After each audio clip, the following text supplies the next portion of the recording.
Con Adriana Gallardo, CEO de Adriana's Insurance, agencia de seguros para automóviles, autora de Cómo ser chingona y no morirse del miedo. Y Gabriela Capó, experta en cooperación y desarrollo internacional, doctora en Derecho, fundadora del movimiento Sin Fecha de Caducidad, etc. ¿Qué es el techo de cristal, Gabriela? Hola, Fernanda. ¿Qué significa? Me da mucho gusto saludarte. ¿Qué significa un techo de cristal? Romper un techo de cristal. Buenos días, muchísimas gracias por la invitación. Pues primero empecemos por lo que es el techo de cristal. El techo de cristal es un término que tiene aproximadamente 44 años ya en el ámbito profesional de las mujeres. Inicialmente Marilyn Loden fue quien, digamos que creó esta terminología, y básicamente lo que significa es que las mujeres particularmente tenemos una barrera invisible que nos detiene o que previene que podamos avanzar y crecer dentro de nuestras carreras. Es estas situaciones en las que a la mejor, aunque estés igualmente capacitada como un hombre, se le da preferencia a que sea justamente el hombre quien avance o quien se le dé la promoción, o se enfrentan barreras diferentes dentro del ámbito de trabajo a las que a lo mejor un hombre en una misma posición de trabajo o ejecutivo de responsabilidad podría enfrentar. Básicamente eso es a lo que nos referimos con el techo de cristal. Entonces esta mujer pensaba, digamos, que era como este hilo entre aquí y allá, es de cristal, se rompe fácilmente, pero hay que romperlo. O a veces no es tan fácil romperlo, pero es invisible. O sea, creo que también tiene mucho que ver con esta invisibilidad. Ah, no lo había entendido así. Claro, tienes o toda sea, la razón. ese techo aparentemente no está, pero en realidad sí está, porque cada vez que quieres subir, te vas topando con él. Entonces... Y no se ve. Exactamente. Entonces, yo la forma en que lo visualizo mucho es algo que no vemos o que no identificamos como un problema, pues nunca lo vamos a resolver porque ni siquiera pues está ahí, ¿no? Un problema que no se ve es un problema que no se resuelve. Entonces, desde hace 40 años, más de 40 años, esta mujer puso, digamos, en la agenda de la humanidad el que las mujeres rompamos ese techo de cristal. Y el que existe este techo de cristal, ¿no? Que también era algo que no se discutía. Y la verdad es que también parece muy increíble, o sea, decimos 44 años y pues es una cantidad bastante significativa de tiempo. Y lo que vemos es que aunque ha habido enormes avances, las mujeres seguimos enfrentando esto en el ámbito de trabajo, en el día a día, especialmente cuando estás a partir de posiciones medias o posiciones más ejecutivas, pues lo vivimos en el día a día 44 años después. ¿Cómo se rompe, para irme después con Adriana, cómo se rompe, Gabriela Capó, el techo de cristal? ¿Cuándo se dice rompió el techo de cristal? Es un problema complejo, pero yo creo que además es un problema que las mujeres o las mujeres de forma individual no podemos romper solas o solucionar solas. Yo la forma que visualizo es, lo primero es que estemos hablando de estos temas, que estemos hablando de que el techo está ahí 44 años después y que va a seguir ahí y que necesitamos visibilizarlo no solamente al interior de las empresas, sino también, por ejemplo, con universidades, entre las mismas mujeres, con nuestros colegas hombres, desde que las niñas están chiquitas en la escuela, que empecemos a visibilizar estos conceptos para que podamos entender que el problema está ahí y que tenemos que tomar diferentes acciones desde diferentes ámbitos, empezando desde temas de marco legislativo hasta acciones como las que yo te comentaba en el ámbito de las escuelas, para que empecemos poco a poco a cambiar lo que a veces tiene mucho que ver con una cultura machista, ¿no? Y es algo muy del ámbito de nuestra cultura. Adriana Gallardo, ¿tú cómo has roto el techo de cristal? Buenos días, Fernanda. Buenos días. ¿Qué tal? Buenos días. Hola. Mira, yo creo que mucho de esto está en la mente. ¿Mm? Sí, definitivamente el miedo. O sea, como piensas te va. Sí, como piensas te va, como te ves, como tú te percibes, como tú te ves, como tú te sientes, es como la gente te percibe. Yo estoy segura que las oportunidades son para todos, pero no todos están dispuestos a hacer el trabajo que se necesita para lograr la promoción, para lograr sobresalir. Entonces, mucho de esto, y yo lo tengo comprobado conmigo misma, yo llegué a los Estados Unidos a la edad de 18 años sin papeles, sin dinero, y, o sea, completamente ilegal y no con muchos, pues sin muchos amigos. Y, bueno, sin hablar el idioma. Claro, sin hablar el idioma. Entonces, o sea, deja tú ya los amigos.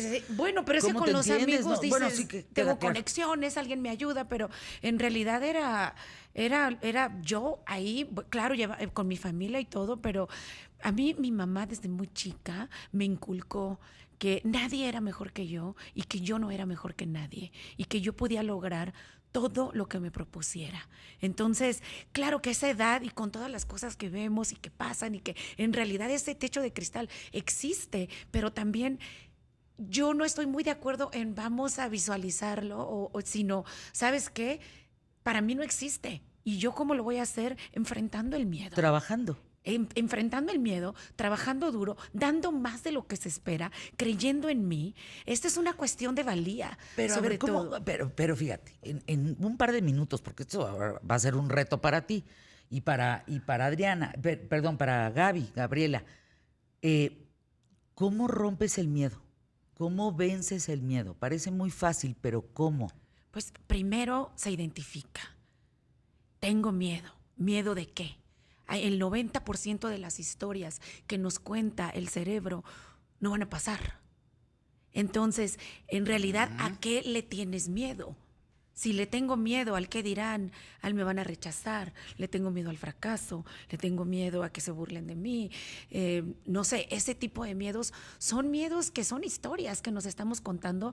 En realidad no sabes lo que va a pasar hasta que no te atreves a dar ese paso, a tocar esa puerta, a decir yo existo, denme la oportunidad. Entonces, en realidad el miedo, yo lo enfrento de esa manera. Veo el miedo y lo reconozco fisiológicamente, lo siento y digo, caray, sí, tengo miedo, pero no es lo mismo sentir miedo al fracaso o a sentir miedo a que me va a comer un león o me va a morder un perro rabioso, ¿no? Entonces ahí sí tengo que... De sobrevivencia, ahí el miedo, pues. claro, el miedo de sobrevivencia. Entonces, en realidad es eso, todo está aquí, todo está en la forma, ¿En la mente? en la mente. ¿Qué piensas de esto, Adriana? Difiero un poquito de Adriana.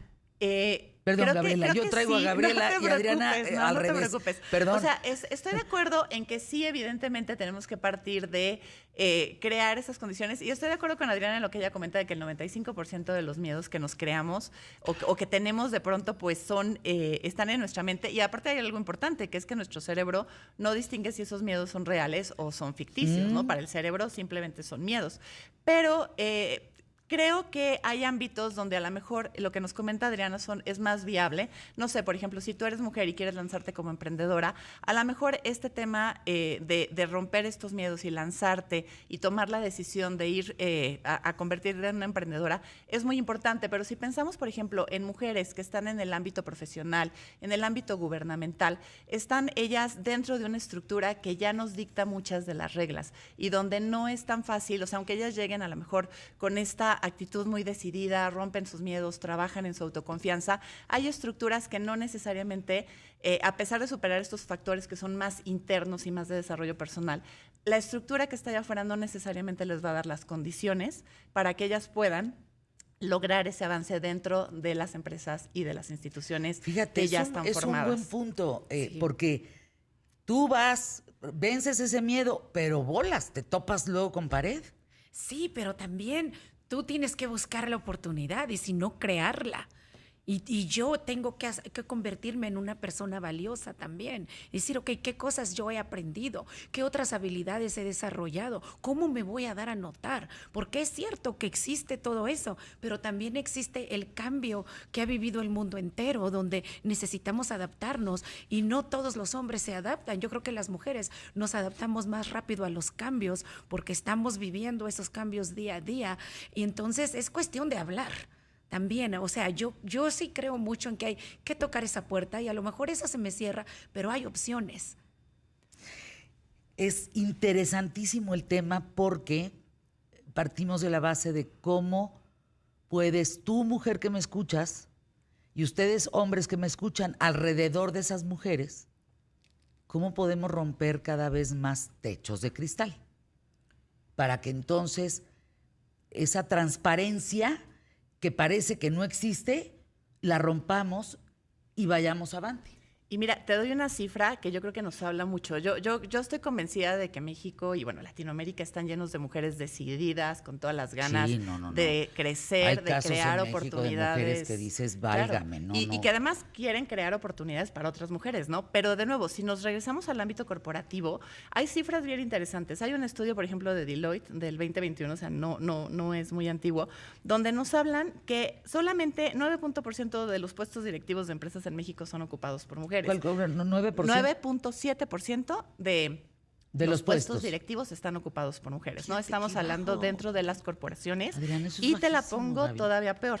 Solamente el 1.6 tienen los puestos de Chief Executive Officer, o sea, los niveles más altos al interior de las organizaciones solamente son ocupados por mujeres. Entonces, estoy convencida de que hay mujeres valiosísimas con todo este trabajo interno del que nos está hablando Adriana, pero eso no necesariamente quiere decir que en el ámbito corporativo y en el ámbito empresarial las oportunidades, las condiciones y la conciencia de esta situación existen y están ahí, ¿no? Pues son retos. Me vinieron a la mente, por ejemplo, Silvia Dávila, ¿no? La mera mera de Danone. Marta Herrera en su momento, la mera mera de Cemex. Así la de... Hay varias, ¿no? Que vienen a mi mente y digo, wow, qué trabajo les costó llegar a esos puestos. Sí, y definitivamente estos puestos de liderazgo están siendo, o de directivos, están siendo ofrecidos más y más a las mujeres. Pero también hay un aspecto aquí que la mujer se lo tiene que creer. Si de entrada vemos que hay un techo de cristal y vamos a poner nuestra atención ahí, entonces, ¿qué energía vamos a tener realmente para convertirnos en estas mujeres más valiosas? Ahora, yo veo en estos puestos directivos que es importante el liderazgo de la mujer, y yo lo veo con muchos empresarios que reconocen que las mujeres en puestos de liderazgo son mucho mejores que los hombres porque pueden crear comunidad, y hoy en día eso es, el trabajo en equipo es lo que te lleva a hacer crecer tu empresa. ¿Dónde podemos comprar tu libro? ¿Cómo ser chingona y no morirse del miedo? Adriana Gallardo, en Amazon, en Sanborns, en todos lados. Sí, en Sanborns, en todos lados aquí en México. Y voy a tener el lanzamiento aquí en un lugar de La Mancha el 27. Ay, qué adorada. Ahorita doy la fecha, no te preocupes. Tengo que ir a anuncios QTF. Gracias, Gabriela Capó, por estar aquí. Es un buen tema el techo de cristal. Tus datos, Gabriela, para despedirnos. Claro que sí. Bueno, yo soy fundadora del movimiento Sin Fecha de Caducidad. Ustedes me pueden encontrar en redes sociales como Gabriela Capó MX, y ahí estamos hablando no solamente de romper el techo de cristal, sino de romper también con la discriminación por edad, que ese es otro tema que nos da, pero para muchísimo. Regresa, por favor, para hablar de eso, que Claro es que este tema de Sin Fecha, este movimiento de Sin Fecha.